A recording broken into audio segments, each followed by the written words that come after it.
O governo Bolsonaro e a direita tem sido, tendência, em geral, negacionista do ponto de vista climático. As mudanças climáticas no mundo existem desde sempre, ou provocada pelo homem ou pela natureza. São questões cíclicas e então, vai específicas. Continuar negando, então. Eu queria saber da sua pergunta. Vai continuar negando. É porque você é cartesiano, você quer o sim ou não. Isso é uma zona cinzenta. Me desculpe, Miriam, não é verdade. Os cientistas já eliminaram. Existem cientistas de todos os lados. Desculpe, Miriam, existem. Senador Rogério Marinho, ele falou 2 prioridades, então o senhor fique à vontade para falar 2 prioridades também. Olha, eu acho que a maior prioridade da oposição, e a gente tem feito isso desde o primeiro dia do governo, deste governo, é evitar a catástrofe, é evitar o desmonte, é evitar a dilapidação, né, do que foi construído arduamente ao longo dos últimos 6 anos. As principais reformas estruturantes, a desburocratização do Estado, a digitalização do Estado, né, a Você retirada... Você está querendo falar dos 6 anos anteriores a esse governo? Isso, a retirada do Estado do cangote de quem empreende, de quem produz, de quem gera renda nesse país. Então nós estamos assistindo uma reversão completa do que foi feito nos últimos 6 anos. E isso se caracteriza pela improvisação, né, pela forma descuidada com que a política fiscal tem sido gerida neste governo. Nós estamos aí com a maior taxa de juros nos últimos 19 anos. Quando termina o governo em 22, a expectativa é que chegássemos ao final de 25 uma taxa de 7 pontos percentuais. Nós estamos com 15 pontos percentuais para uma inflação de pouco menos de 4%, pouco mais de 4%, são 10 pontos reais de juros. Nunca se ganhou tanto dinheiro aqui sem se fazer nada nesse Brasil. É o paraíso dos rentistas. Mas o PT, qual é a prioridade para reverter esse que quadro? Diz que é contra banqueiro, nunca banqueiro ganhou tanto dinheiro no governo do PT, o que é um paradoxo, né? Porque não há estímulo para se produzir. O governo vem com um combate reativo à questão da segurança pública na contramão do que, na verdade, ele defende. Nós temos um presidente que considera que o usuário, na verdade, é quem prejudica o traficante. Nas palavras do presidente, o traficante é vítima do usuário. Ou, no outra crise de sincericídio, de que quem rouba um celular rouba para tomar uma cerveja, então não deveria ser preso, já que é uma vítima do sistema. Então o governo lança um projeto de lei sem planejamento, né, de forma reativa quando aconteceu aquele desastre no Rio de Janeiro, porque nós temos regiões faccionadas, apartadas do Estado, e na hora em que um governo do Estado toma uma iniciativa, há uma reação popular de apoio e há uma reação do governo tentando se contrapor com uma medida extra que teve que ser aperfeiçoada pelo Congresso Nacional. Eu quero aqui elogiar o trabalho do deputado Derrite, que melhorou muito o projeto, mas o compromisso desse governo com a segurança é uma mera falácia eleitoreira.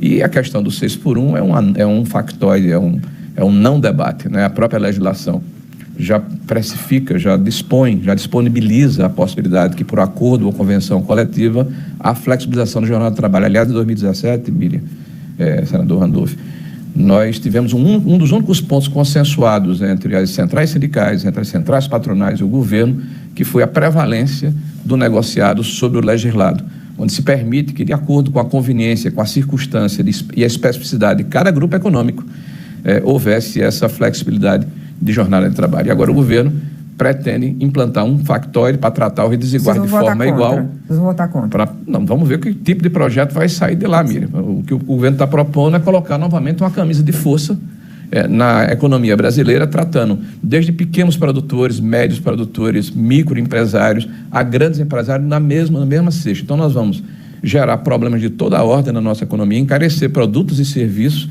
sobre uma perspectiva eleitoreira, oportunista e absolutamente irresponsável, que é o que caracteriza esse governo. Randolph, eu queria que você pegasse esse ponto importante que o senador levantou, que é o seguinte: esse tem custos diferentes para dependendo do tamanho da empresa. Se é uma pequena empresa, o custo pode ser muito grande. Para a grande empresa, pode ser fácil de absorver. Vocês já conversaram com o setor produtivo? Estão dispostos a fazer o que em relação ao setor produtivo, aos empresários, para que essa proposta avance? Miriam, vamos conversar com todos os setores.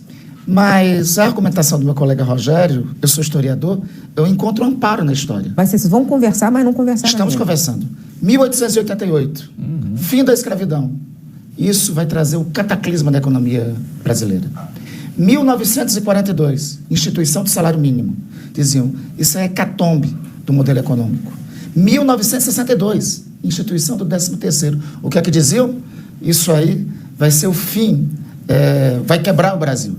Então, a argumentação do colega Rogério tem antecedentes históricos e tem um lastro histórico, porque é sempre contrário aos avanços dos direitos dos trabalhadores.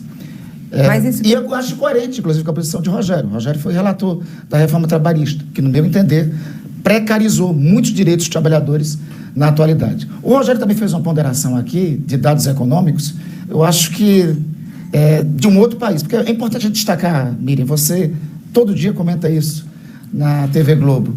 O dólar está fechando essa semana em 5,14. Nós estamos com a menor média de desemprego da história e com a melhor média de emprego dos últimos anos. A inflação está caindo para baixo do centro da meta. A renda média do trabalhador brasileiro é a melhor dos últimos 15 anos. Vamos lembrar que nós recebemos um governo em que a inflação estava a 10%. Vamos lembrar que nós recebemos um governo em que 14 milhões de brasileiros estavam desempregados. Esses são os dados da economia real.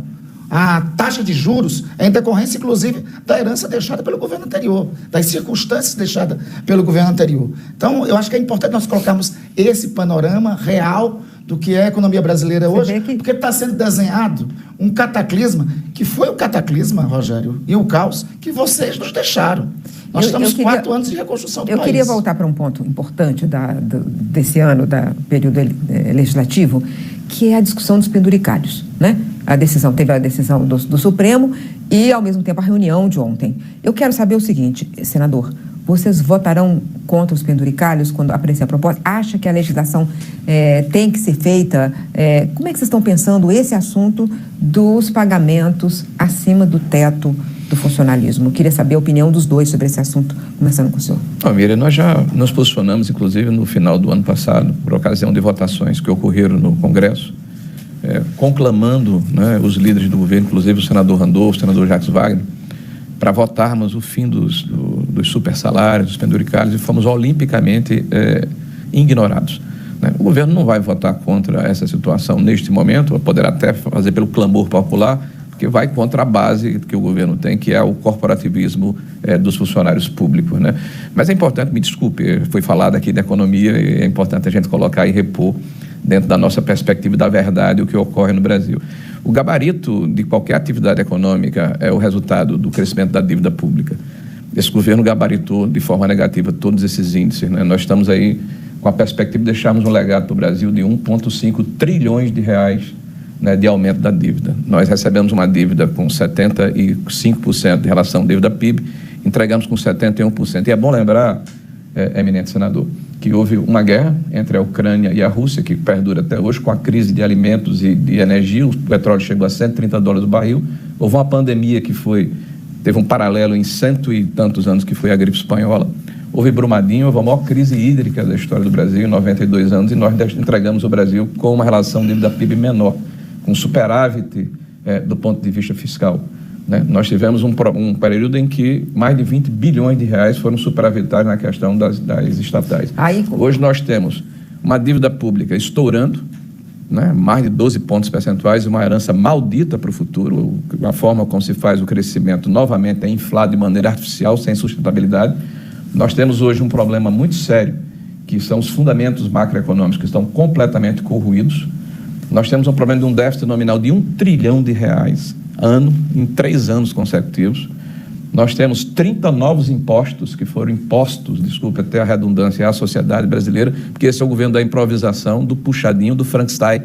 Normalmente, todos os orçamentos que aconteceram até agora foram orçamentos que se subestimou despesa e superestimou receita.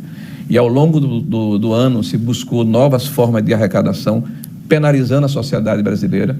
O que acontece hoje é que nós temos uma bomba de retardo que vai estourar no colo dos mais pobres, e o PT tem amnésia, porque de 2002 para cá são 20 anos de PT, 19 anos de PT, e tudo eles foram os outros que fizeram. Eles se esquecem que a culpa se tem gente com lenha, cozinhando a lenha, se tem gente com dificuldade de pobreza extrema, se tem gente com problema ligado à saúde pública, à logística, senador, eu vou precisar passar para o senador Randolfo, porque já está terminando o primeiro bloco aqui. Não, eu vou ser bem breve. Acho que a amnésia está no lugar distinto, Miriam. Veja, quem estava cozinhando a lenha era no governo deles. Os brasileiros estavam na fila do osso, era no governo deles. O presidente Lula, em 2010, tirou o Brasil do mapa da fome. Eles devolveram o país para o mapa da fome. Nós, com o governo do presidente Lula, voltou a tirar os brasileiros do mapa da fome, segundo a Organização das Nações Unidas. O parâmetro da economia, talvez a gente tenha referências distintas. O meu parâmetro da economia é caminhar até aqui a rodoviária do plano piloto e ver o que é que está sentindo o trabalhador concreto, o trabalhador real.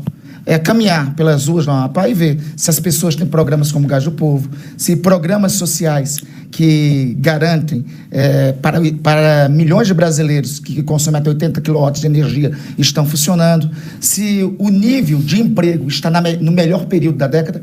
O meu parâmetro real é o que está sentindo o povo brasileiro. Eu acho que esse parâmetro deve ser tirado. Só vocês compararem qual é o país que nós temos. Quanto aos penduricalhos, Miriam, a nossa posição... Quantas vezes o ministro Haddad, ministro da Economia desse governo, não já disse que uma das prioridades do governo era acabar com os supersalários? Apresentou a proposta, inclusive. Apresentou proposta nesse sentido. E não foi votada, apesar de ter maioria no governo. Não foi votado, aí também tem os interesses de vocês, né? Eu estava no parlamento e pedi para Vossa Excelência votar, Vossa Excelência não aceitava. Nós não, Rogério. Você está muito equivocado. Vamos recuperar os debates na Comissão de Constituição e Justiça, porque nós sempre defendemos que a primeira das reformas administrativas era o fim do supersalário. Então, ótimo. E é importante destacar uma coisa. Já que tem uma concordância aqui, um acordo, os dois lados são a favor do fim dos penduricalhos. Só uma coisinha, Miriam. O ministro que tomou a decisão de uma canetada foi um ministro indicado pelo presidente Lula, que vocês votaram contra ele. Vocês votaram contra e reagiram a Flávio Dino. E é ele que toma a decisão histórica de pôr fim aos penduricalhos no país. Eu quero, já que vocês estão em campanha, eu quero perguntar uma coisa de campanha, que é o seguinte: o senhor vai ser líder da campanha do senador Flávio Bolsonaro, coordenador, né? Então, uma questão importante, nós estamos vivendo uma tragédia climática novamente. O governo Bolsonaro e a direita têm sido, tendência, em geral, negacionista do ponto de vista climático. E eu quero saber como é que vocês vão conduzir esse tema. E depois, eu também quero conversar sobre a mudança climática e combate real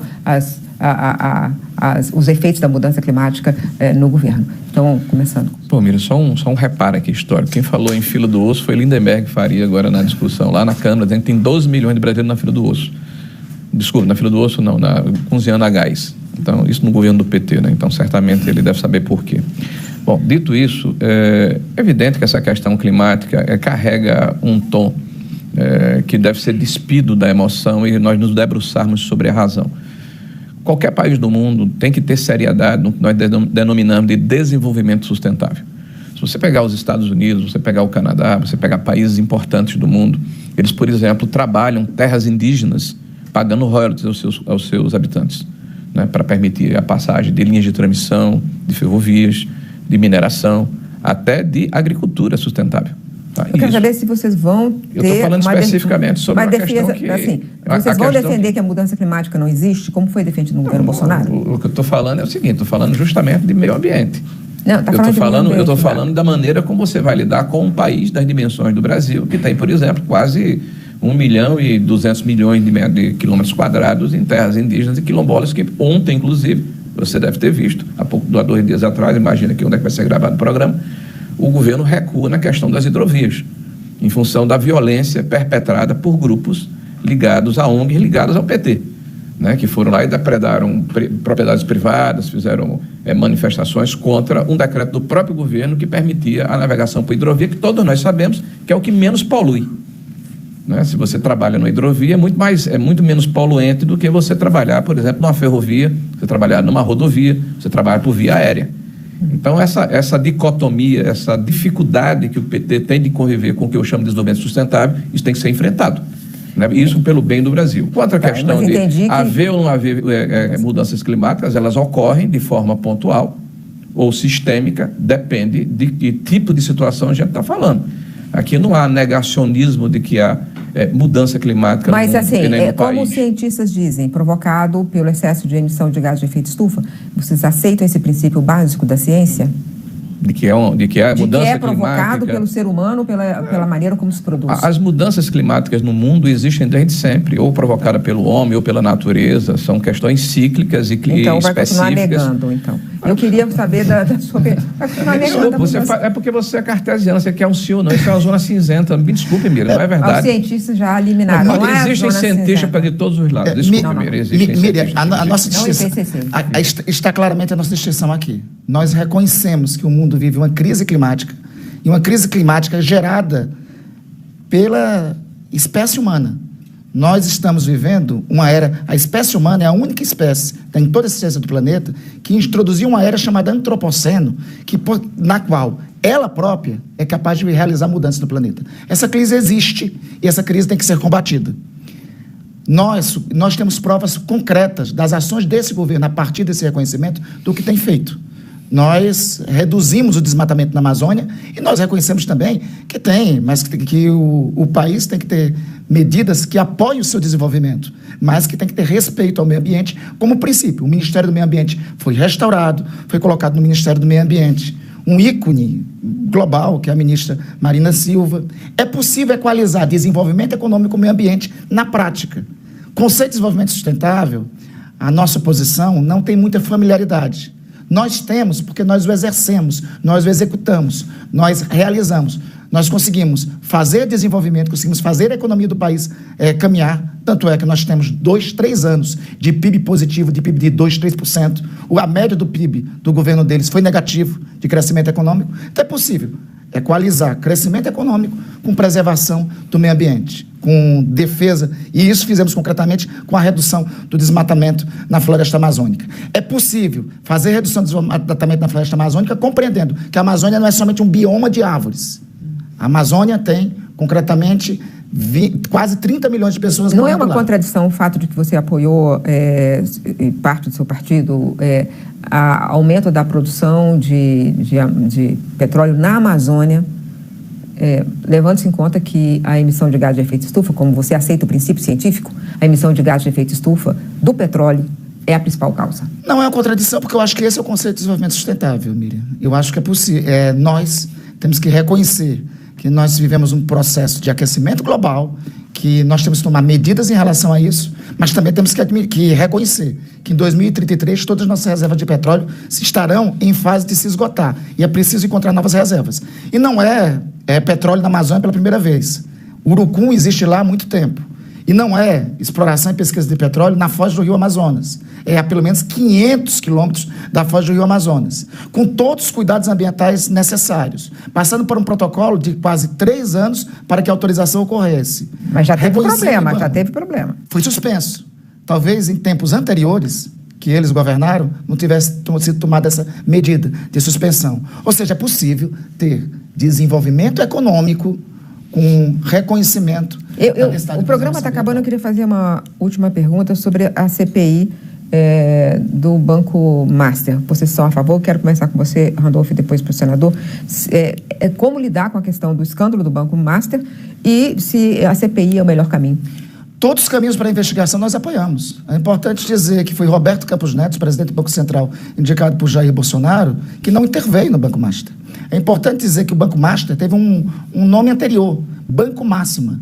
Em 2016, 2017, do nada, um banco, que era uma espécie de subbanco, que não tinha peso nenhum na economia brasileira, no sistema financeiro nacional, começou a crescer. Sobre as égides do governo Bolsonaro, esse banco faz acordo. Sabe aqueles ACTs do INSS, que são a raiz da fraude do INSS? Pois bem, esses ACTs, um desses ACTs foi feito com o Banco Máxima.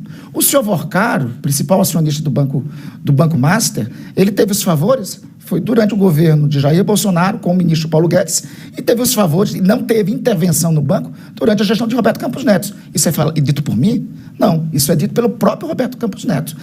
E é dito pelas investigações que tem até agora que não ocorreu a intervenção quando ocorreria, quando deveria ter ocorrido. Essa investigação veio à lume agora. A intervenção ocorreu no Banco Central indicado pelo governo do presidente Lula, com a independência e autonomia que o Banco Central tem. A investigação ocorreu com a Polícia Federal neste governo. As medidas de... Mas o Congresso deve ou não deve fazer uma CPI? Todas as medidas de investigação nós apoiamos. Inclusive, se tiver que ter uma comissão de inquérito. Agora, tem que, em primeiro lugar, apoiar o Banco Central e apoiar a Polícia Federal. O Banco Central, esse rapaz, Gabriel Galípolo, apanhou para danar, inclusive com pagamento de influencers, por conta dele estar cumprindo o papel dele. Então, primeiro, temos que apoiar o Banco Central, apoiar a Polícia Federal. Se tiver que ter investigação no Congresso Nacional, todo tipo de investigação por nós será apoiado. Senador Rogério Marinho, sobre o Banco Master. Primeiro, a maior crise que nós temos no Brasil, do ponto de vista ambiental, é o saneamento básico. E nós fizemos o marco do saneamento contra a vontade do PT, né, que votou contra. Né, e que no início do governo tentou refazer o que foi feito anteriormente. Né, quer dizer, a falta de esgotamento sanitário em boa parte das cidades e das residências brasileiras. Então, o desenvolvimento sustentável é isso, é tentar dar uma condição de vida propícia à sociedade e, ao mesmo tempo, não impedir o desenvolvimento econômico com esse chiitismo, né, com essa visão bizarra que existe no Brasil, na contramão do que existe no mundo. Né? A própria França, que nos impõe essa situação, está explorando petróleo na Guiana. E aqui a gente fica cheio de dedo com a Marina brigando com o Randolph, né, do mesmo partido, e com dificuldade de se explicarem publicamente das suas controvérsias. Não foi aprovado a licença. No governo Bolsonaro iniciaram-se os processos que deveriam estar maduros no governo atual, foram paralisados pela doutora Marina Silva. Bom, em relação à questão do Banco Master, é até engraçado a gente ouvir, né, as narrativas que estão caindo por terra uma a uma. O Banco Master, 50% do funding do Banco Master, da estrutura financeira do Banco Master, começa na Bahia, no PT da Bahia. Né, existia uma estatal lá, a tal da EBAL, que vendia alimentos para a população, e o PT, que gosta tanto de estatal, vendeu uma estatal, privatizou uma estatal, um negócio esquisito para o PT fazer. Vendeu a um cidadão chamado Augusto Lima por 15 milhões. 2 semanas depois, esse cidadão vende essa participação dele, 50% da participação, por 30 milhões. Olha que negócio da China. E fica com 50% da participação. E concomitantemente, ao mesmo tempo, o senhor Rui Costa, que hoje é chefe da Casa Civil do governo do PT, edita um decreto e determina que aquela entidade passa a ter, com exclusividade, 30% de consignado para um conjunto dos funcionários da Bahia. Isso cresce exponencialmente de tal forma que, ao longo da vida, o Manteiga, que quebrou o país quando era ministro do PT, né, um cara muito bem reconhecido economicamente, tem um pedido feito pelo líder do governo, líder do PT na Câmara, para ser funcionário do Banco Master, ganhando R$1 milhão por mês. Esse banco estava muito bem para pagar R$1 milhão ao ex-ministro para ser lobista. E o ministro da Justiça, que era o ministro do STF, o Lewandowski, ganhando 250 mil de assessoria pelo pedido da mesma pessoa. Então, me parece que havia uma relação muito importante. O Galípolo, que ele está falando aqui, diretor de política monetária do Banco Central, participa fora de agenda de 4 reuniões com o presidente da República, esse lobista Guido Manteiga, e o ministro Rui Costa, né, com o presidente da República, com esse Vocaro, que ele está execrando, que está falando mal, mas parece que era muito amigo do presidente Lula. Mas vocês vão E essas reuniões precisam ser muito bem explicadas, porque depois, quando aconteceu essa liquidação, foi 1 ano depois que o cidadão chamado Galípolo assume o governo. Então, tudo é culpa do passado. Parece que o PT não tem relação com nada do que está acontecendo. Tipo assim, ele descobre de última hora e olha para trás, o retrovisor é muito maior do que o para-brisa. Nós assinamos a CPI da Câmara, nós assinamos a CPI do Senado, nós assinamos a CPI, a CPMI, a exemplo do que fizemos no INSS, quando o PT não assinou nenhum desses documentos. O PT, ele faz um discurso e a prática ele fala diferente. Na CPMI do INSS tem blindado as investigações, tem impedido que nós cheguemos ao âmago da questão. A sorte é que o Judiciário está fazendo a sua parte, já tem mais de 10 de presos, acabou a seletividade da investigação e eu não tenho dúvida que em breve essa situação também vai ser eviscerada. Então o PT do Petrolão, do Mensalão, do Aposentão, agora vai ser a Master esquerda aí do Banco Master brevemente. Miriam, só para lembrar uma coisa, não foi para a campanha do Lula que o Banco Master, o senhor Vocaro e o sócio dele fizeram contribuições de campanha de R$2 milhões, de R$3 milhões. Foi para Jair Bolsonaro e Tarcísio de Freitas. As relações íntimas, nós não estamos fazendo aqui narrativa, não, estamos contando fatos. Isso aí são fatos alicerçados. O Augusto que ele fala é casado hoje com a ex-ministra do governo Bolsonaro. E essas relações foram empreendidas e construídas durante o passado. O Galípolo que ele reclama é o Galípolo que interveio no Banco Central, que com o Banco Central interveio no Banco Master. Ele está dizendo que ele assinou, eles assinaram a CPI do Banco Master. Nós também assinamos. Nós também nós não temos vedação a nenhum tipo de investigação, mesmo porque as primeiras das investigações, as investigações só ocorreram neste governo. A intervenção só ocorreu neste governo. CPMI do INSS, eles têm que dizer porque não querem quebrar o sigilo da sócia de Flávio Bolsonaro, que é sócia que é da sócia escritório Flávio Bolsonaro, que tem relações com o careca do INSS, porque eles não querem aprovar esse requerimento. Senadora, quem está blindando parece encerrar que não o somos programa nós. que está acabando, e o que me deixa animada ao ver vocês assim preparados já com seus argumentos é que, de novo, nós vamos ver um debate no país e cada pessoa pode fazer a sua escolha. Isso só é possível na democracia.